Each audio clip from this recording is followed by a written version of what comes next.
За да стигнете до клиничкиот центар Мајка Тереза, потребно е да поминете по улицата Водњанска, а таму е сообраќаен метеж во текот на целиот ден. Пред главниот влез на најголемата болница во градот, знак. Забрането свртување на лево освен за интервентни возила, но ретко кој го почитува. На влезот на клинички колона возила, од кој често се случува да не може да помине ниту брзата помош.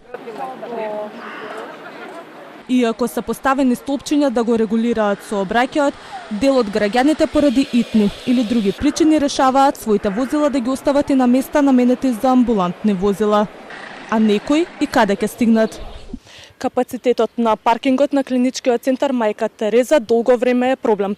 Секојдневно се случува невиден сообраќаен хаос во најголемата болница во градот, а за да се најде слободно место, потребно е 2 сати. Од Сабајле сме дојдени од 7:30-8. Чекаме по 2 сати да најдеме паркинг. Нема место. Доста време барав паркинг, едно 20 на минути. Гужва е многу во оваа болница, хаос. Цела Македонија што се вика тука на ова место. Се случи дека сум влезел, сад време сум се вртел тука и мораше да искочам. Освен потребата од здравствена услуга на граѓаните, со билет од 30 денари добиваат и дополнителни нервози. Но затоа градското предпријатие трие раце од оваа златна кокошка.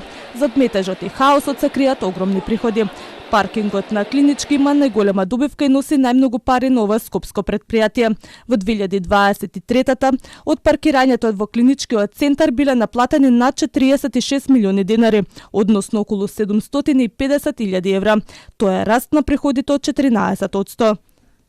Паркингот во клинички заработува повеќе од половина париот на платата на јавното предпријатие, односно 56,15% од вкупниот промет на јавното предпријатие градски паркинг, бидејќи цената за час е 30 денари, кога сумата заработена од паркомати од дневната наплата во 2023 година биле издадени и наплатени над 1.200.000 часови за паркирање во клинички.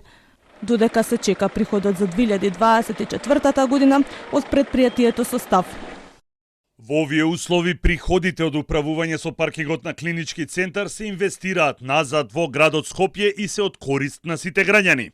Приватниот паркинг нема социјална функција, туку профитна.